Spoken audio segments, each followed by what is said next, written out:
I first met Ava, I thought I'd finally found the perfect roommate. She had this warm smile that made you feel like you'd known her for years. We clicked instantly.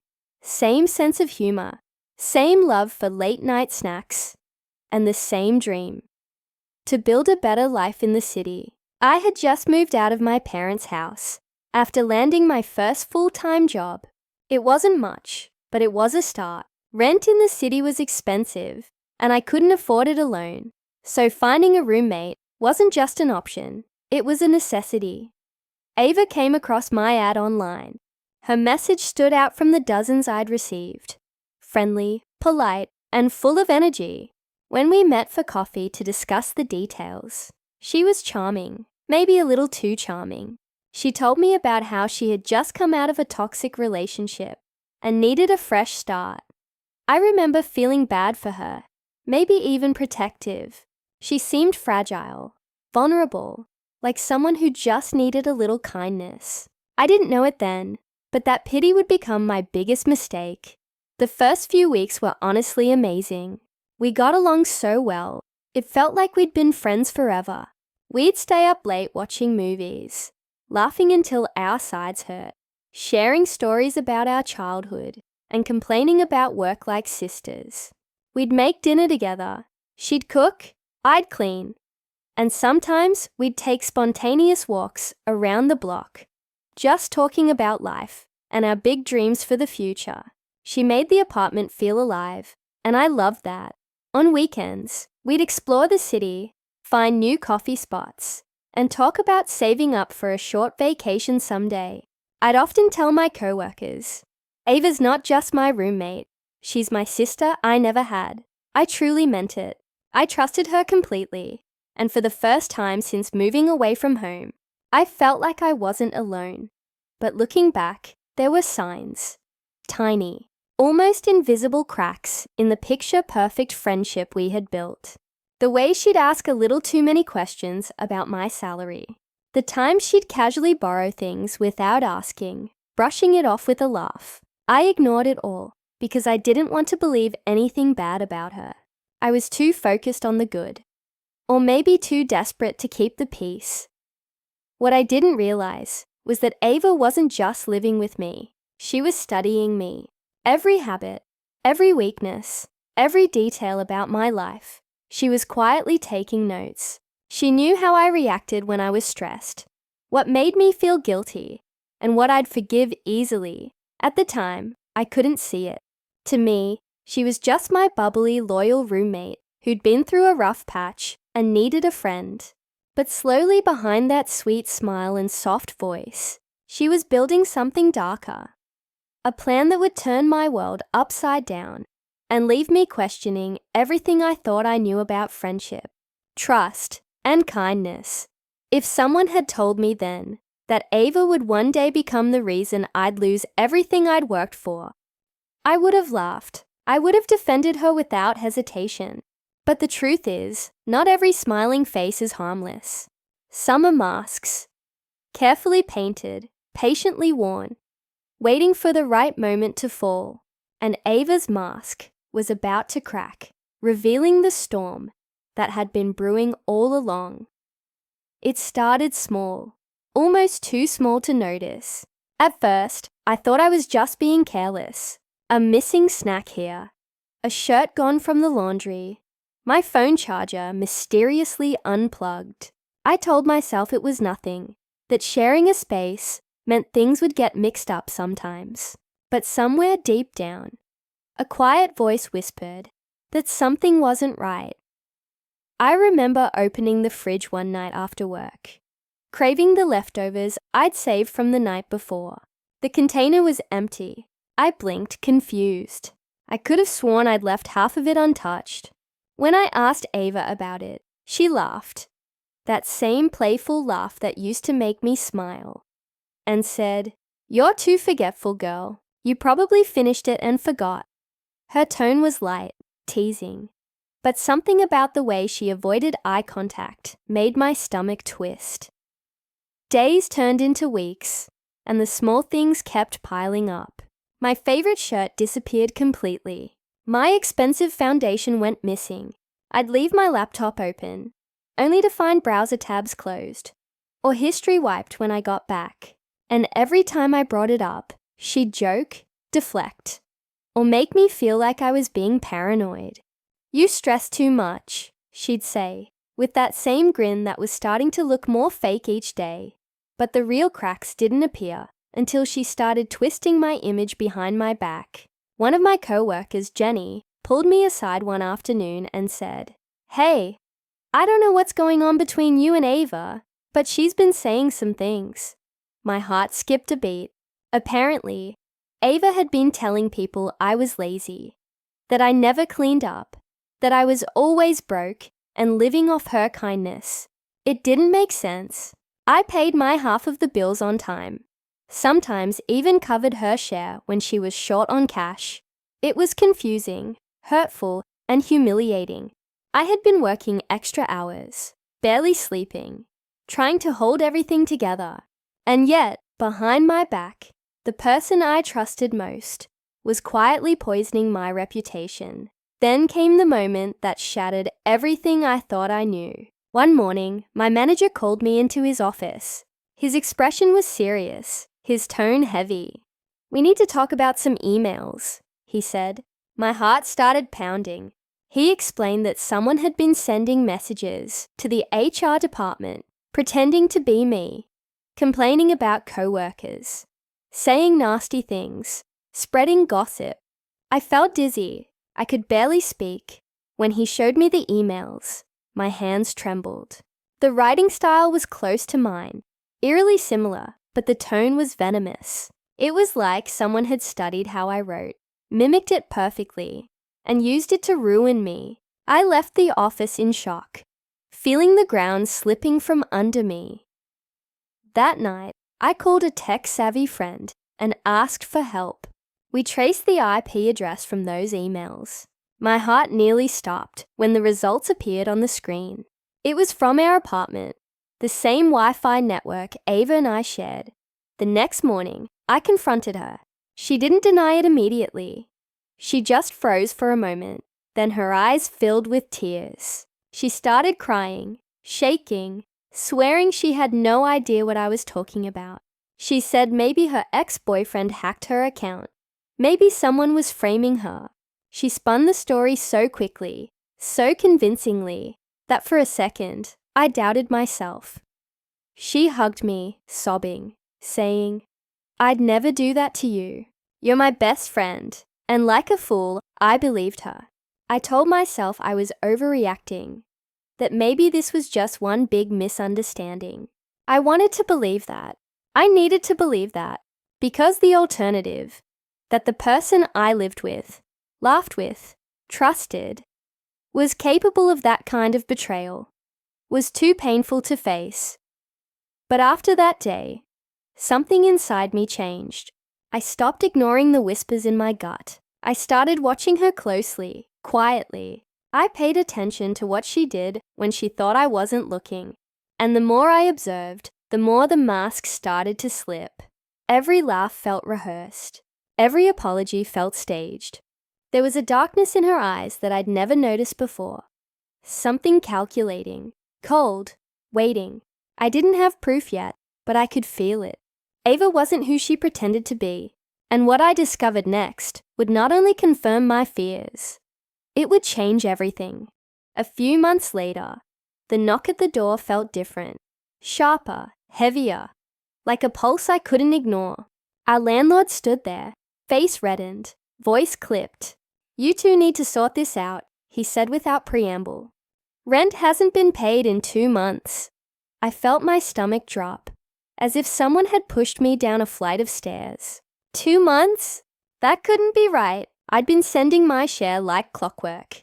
Every payday, the same transfer I'd always made. Ava handled the payments to him. She'd said she preferred it that way. I trusted her. I'd trusted her with my keys, my secrets, my bills. I dug up my bank history on my phone while he stood there, arms crossed, impatience written in every line of his face. The transfers were there. Dates, amounts, confirmation numbers. I showed him. He glanced at my screen, then at me, then at the lease in his hand. The lease was under Ava's name. Doesn't matter who paid what, he said. Legally, she's responsible. His words felt like a hand tightening around my throat. He told us to vacate in 10 days if the arrears weren't cleared. 10 days. My hand shook when I locked the door behind him. I remember the quiet after he left. The apartment suddenly too small, the air too thin. I asked Ava about it, and she shrugged, casual and unbothered, like we were debating what to have for dinner. Internet issues, she said, waving a hand as if it settled everything. I told him I'd sort it when I get paid. She used that tone that made you believe her, the one she used when she wanted to look vulnerable and helpless. I showed her the transfers on my phone, the proof of every payment. She looked at the screen, blinked, and said, "Maybe the bank glitched. Maybe it bounced." Her voice was smooth, practiced. That night she didn't come home. Hours passed. I paced the tiny living room, replaying every conversation, every small oddity that had nagged at me. The missing charger, the borrowed sweater that never returned, the offhand comments to friends that painted me as irresponsible. I felt a pressure building behind my ribs, a warning I'd been ignoring. When she finally walked through the door, it was as if nothing had happened. She hummed under her breath, sprayed herself with my perfume, the one I'd left on the vanity, and opened the fridge like she owned the place. Her smile was the same one that had put me at ease for months, but now it landed like a lie. I couldn't hold it in. I remember the words rupturing out of me, hot and uncontrollable. "You used me, Ava. You lied. You stole my money and told me I was the problem." My voice cracked on the last word. She turned slowly, the smile slipping, but not into shame, into something colder. She folded her arms and met me with a look that felt like the end of a book I hadn't finished reading. "Sweetheart," she said, and the nickname was a blade wrapped in silk. "The world isn't fair. You're just too nice to survive here." Her words landed and settled, heavy and obscene. I remember feeling stunned, like I'd been slapped into silence. Then anger flaring hot and cruel. But beneath that anger, a strange, hard clarity formed. The betrayal wasn't just about money. It was about trust, about the small, invisible currency I'd given her. My faith, my vulnerability, my sense of safety. She had taken it and treated it like spare change. That line, "You're just too nice to survive here," lodged in me and went to work. It wasn't only accusation or insult. It was a challenge, a provocation. She didn't realize she'd lit a fuse. In that moment, I decided I would not be the person who let someone else write the ending to her story. I would not fold or beg or let her shrug away what she had done. If she thought I was an easy mark, she was about to learn that the wrong person had been pushed too far. The quiet in the apartment felt different after that night. Heavy, charged, like the pause before a storm. I didn't scream.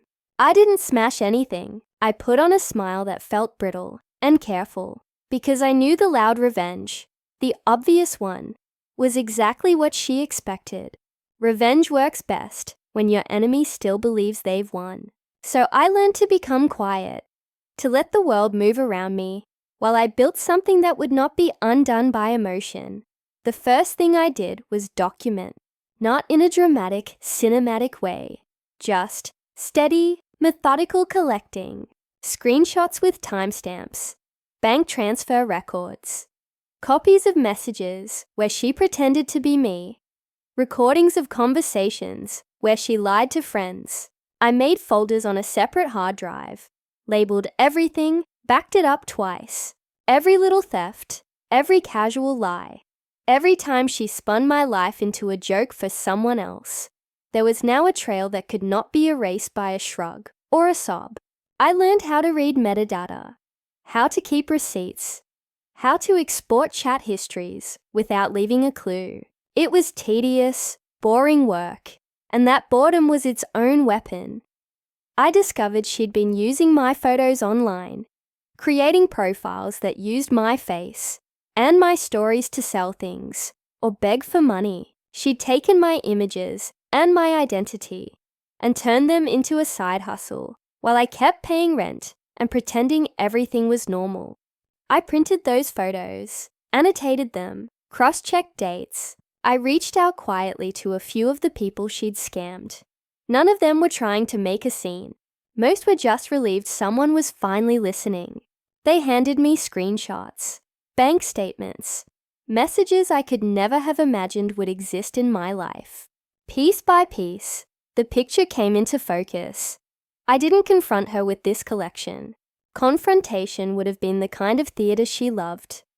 The kind that lets a liar spin a new story and keep the crowd on her side. Instead, I moved, not with fanfare or drama, but with a quiet suitcase, a locked door, a forwarding address she would never know. I told our mutual friends that I was done with city life, that I was going home to regroup. I changed my number. It felt like disappearing, and in some small way it was. The apartment she thought she'd won was suddenly hers to empty into a silence that belonged to me. But I didn't leave the city. I rented a small plain apartment a few blocks away, one with thin walls and a window that faced the street she walked down every morning, close enough to keep an eye, far enough that I could breathe. From that apartment, I watched routines I had once been part of. The exact time she left for coffee, the way she checked her phone, the friends she texted when she thought no one was listening. I took notes like a detective who had stopped trusting easy answers. I mapped her patterns, the lies she repeated, the people she leaned on for cover. Everything became a chess match. I thought several moves ahead and practiced patience, the way other people practice patience at a gym. I rehearsed what I would say, and, more importantly, what I would not say. I lined up my evidence, my witnesses, my backups. I made sure there were no single points of failure. No he said, she said that could be shrugged away. I let her think she had the board. She kept playing the same small con games, trading my trust for quick gains. The calm around me wasn't empty. It was deliberate. The storm was coming, but it would not be blind fury. It would be precise, undeniable, and final. Ava had always been addicted to attention. It wasn't just something she liked. It was something she needed to survive. Compliments were her oxygen, admiration her drug. She built her life around the validation of others, and without it, she'd crumble. I knew that was her weakness, and that's exactly where I aimed. I created a fake social media profile, carefully constructed down to the smallest detail. Her name was Maya Clark, friendly, confident, with a small following that looked real enough to fool anyone scrolling too fast to think twice. I filled the feed with photos borrowed from royalty-free accounts, captions about motivation, lifestyle tips, little quotes about self-love. Maya looked like someone who could make Ava feel seen, someone who could give her what she craved most: admiration and opportunity. It started with a simple comment on one of Ava's posts. "Love your energy. You've got a great aesthetic. Let's connect." Within an hour, Ava had replied. 2 days later, she followed back. Within a week, Maya and Ava were chatting like old friends. I kept the tone light and supportive, telling her she had potential, asking about her work, pretending to be impressed by her so-called brand. I mirrored her interests, her slang, her rhythm. It didn't take long before Ava began to open up. What began as casual messages about collaborations soon turned into something deeper. Ava started gossiping, first about mutual acquaintances, then about me. She didn't realize she was telling me about myself. She bragged to Maya about how she had broken her naive roommate and used her like a puppet. She even laughed about how easy it was to manipulate people who, "I just want to help." Her words stung like fresh wounds reopening. But I didn't react. I kept typing sweet, encouraging replies. Every message, every screenshot, every voice note, I saved them all. Then she began boasting about her new scams. Selling fake online courses. Tricking small brands into paying her for non-existent promotions. Even posing as a charity volunteer to collect donations that went straight into her personal account. The confidence in her words was chilling. She felt untouchable, and that arrogance was the rope she didn't realize she was wrapping around her own neck. Every word was recorded. Every file was backed up. I organized everything. Messages, screenshots, transaction records, even timestamps of her activity. I built a case stronger than any excuse she could invent. But that wasn't enough. I needed to make sure when the truth came out, it couldn't be silenced or twisted. So I started reaching out to others. Quietly, carefully. I found people she had wronged. A girl she'd scammed out of a photography gig. A coworker she'd blamed for her own mistake. Even a small brand she'd stolen money from, under the pretense of a collaboration. Each of them had their own story, their own scars. And when I explained who I was and what I was doing, they didn't hesitate. They sent me proof. Screenshots, emails, voice notes, receipts. One by one, the puzzle pieces came together into a wall of undeniable truth. We formed a small group. People Ava had burned, united by betrayal. We compared stories, checked timelines, cross-verified evidence. By the end, it was overwhelming. No one could claim coincidence or misunderstanding. This wasn't one mistake. It was a pattern, a lifestyle built on deceit. When the wall of evidence was complete, I stared at it for hours. It wasn't just about revenge anymore. It was about justice. Not the kind you beg for, but the kind you create with your own hands. Ava had spent months controlling every narrative, twisting every truth. But now, I was holding something she couldn't manipulate, couldn't delete, couldn't sweet talk away. And when everything was ready, I sent it to one place she could never reach, the truth itself. No rumors, no drama, no emotional outburst. Just cold, undeniable evidence shared with the people who mattered most. Her followers, her partners, and the very world she thought she had under her thumb. I didn't need to lie, exaggerate, or even speak. The proof spoke louder than any words I could ever say. For the first time, Ava's biggest strength, her hunger for attention, was about to become her greatest downfall. It was a Friday morning when everything began to unravel, when the carefully constructed life Ava had built started to collapse around her. I woke up to a flurry of notifications. At first, I thought it was spam, but then I saw it. A video posted under the name Maya, the friendly new persona I had crafted months ago. It was detailed, precise, and damning. Every lie she had told, every scam she had run, every fake profile she had used to manipulate people. It was all there, screenshot after screenshot, bank transactions, messages she thought she had sent in private, all laid bare for the world to see. The video spread like wildfire. Within hours, Ava's followers were leaving comments laced with disbelief and anger, calling her out for the fraud she had become. Brands she had worked with for partnerships and endorsements began dropping her one by one, deleting collaborations, unfollowing, and publicly announcing that they would no longer work with her. Even her family got wind of it. Her aunt sent me a message asking if it was true, and I ignored it. I wanted her to feel the full weight of what was coming.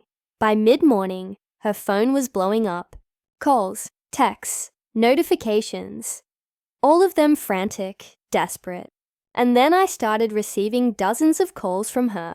She didn't leave a single voicemail at first, just kept calling, over and over. I let it ring, letting the sound of her panic wash over me from a distance. After what felt like hours, I answered. Her voice broke instantly, high-pitched and trembling. Why are you doing this to me? She sobbed. There was genuine fear in her tone now, the kind of fear that doesn't lie.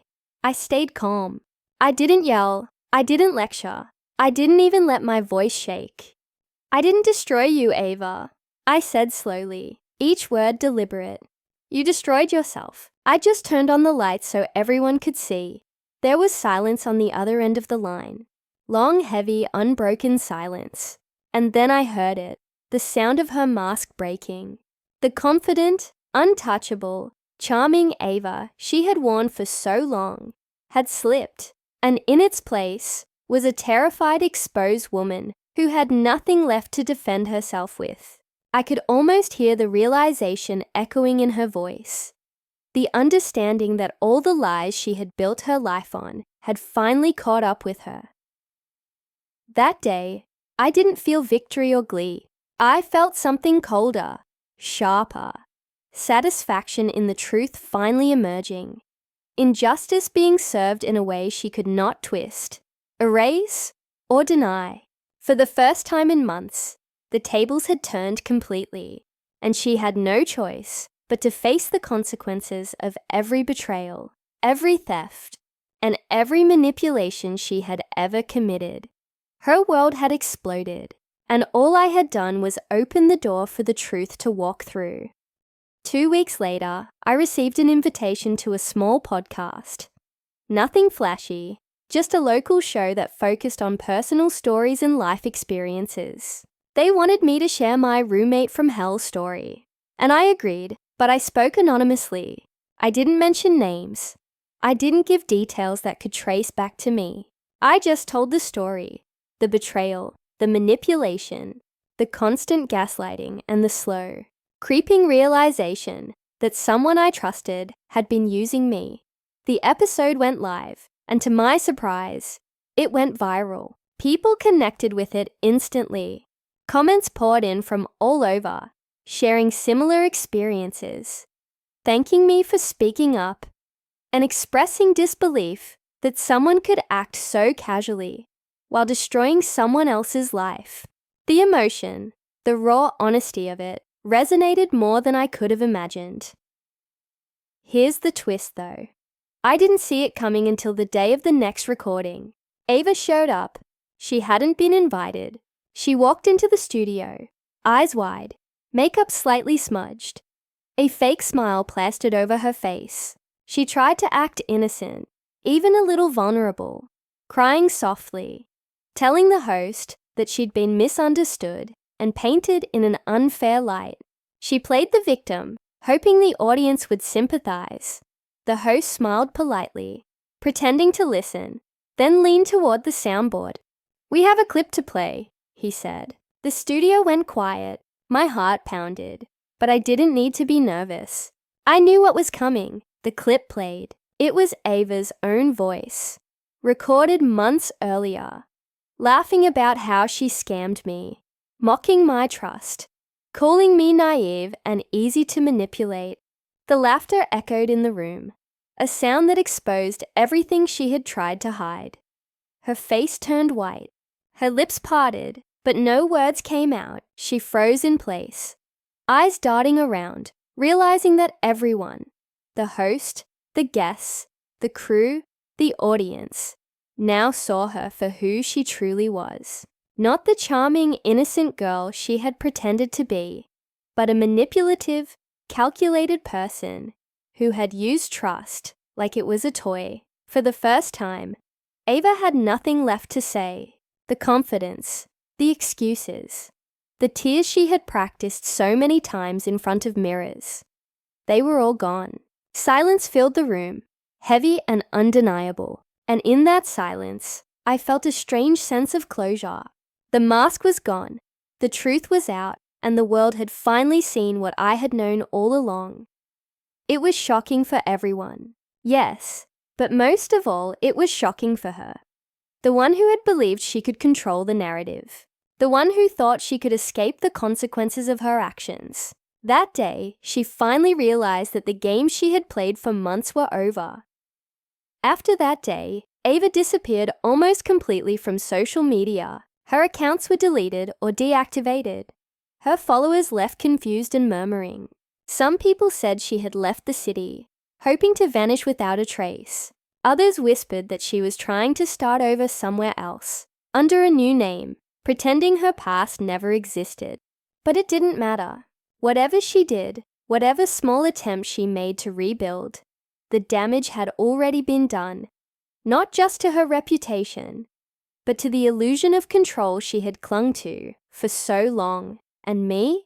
I didn't celebrate. I didn't post inspirational quotes about triumph or betrayal.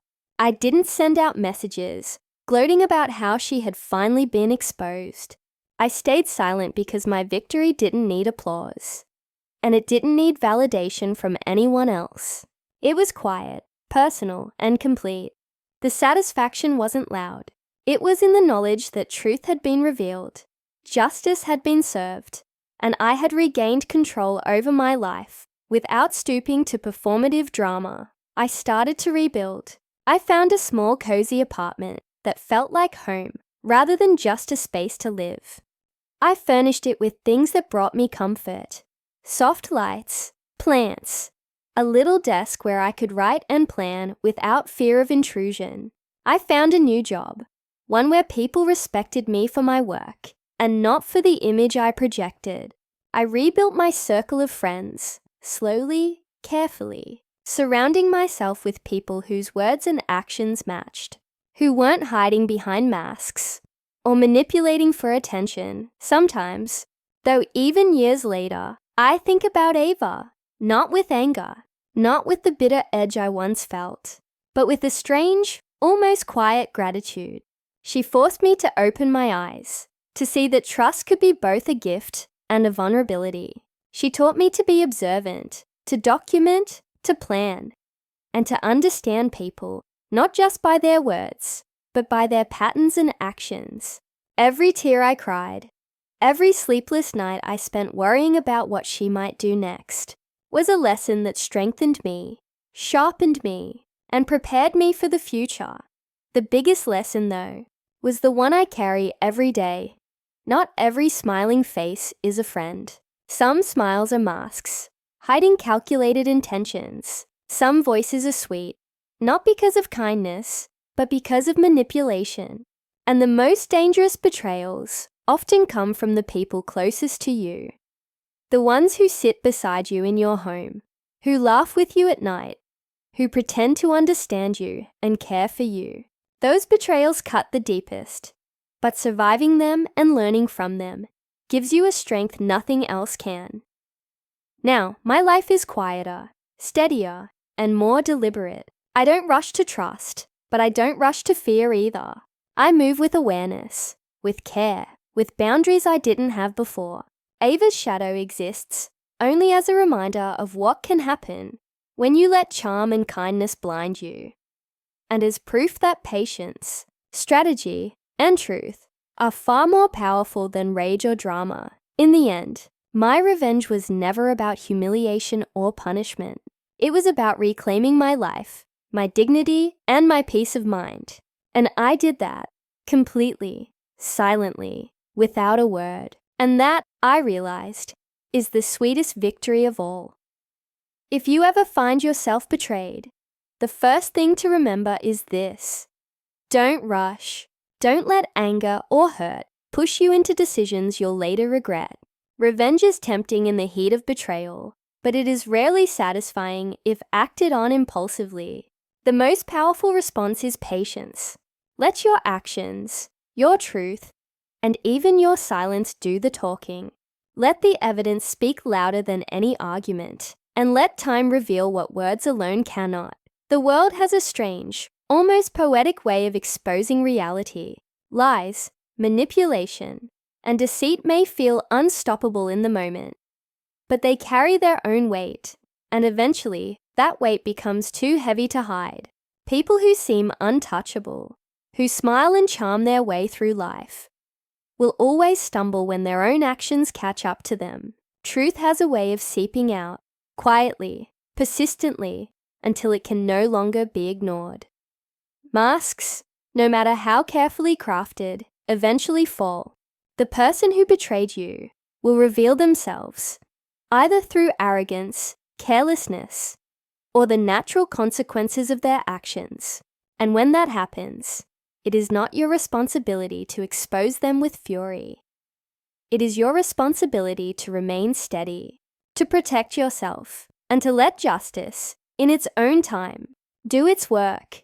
Betrayal is painful, yes, but it is also a teacher. It forces you to look closer at who you trust, how you give your loyalty, and what it means to truly protect yourself.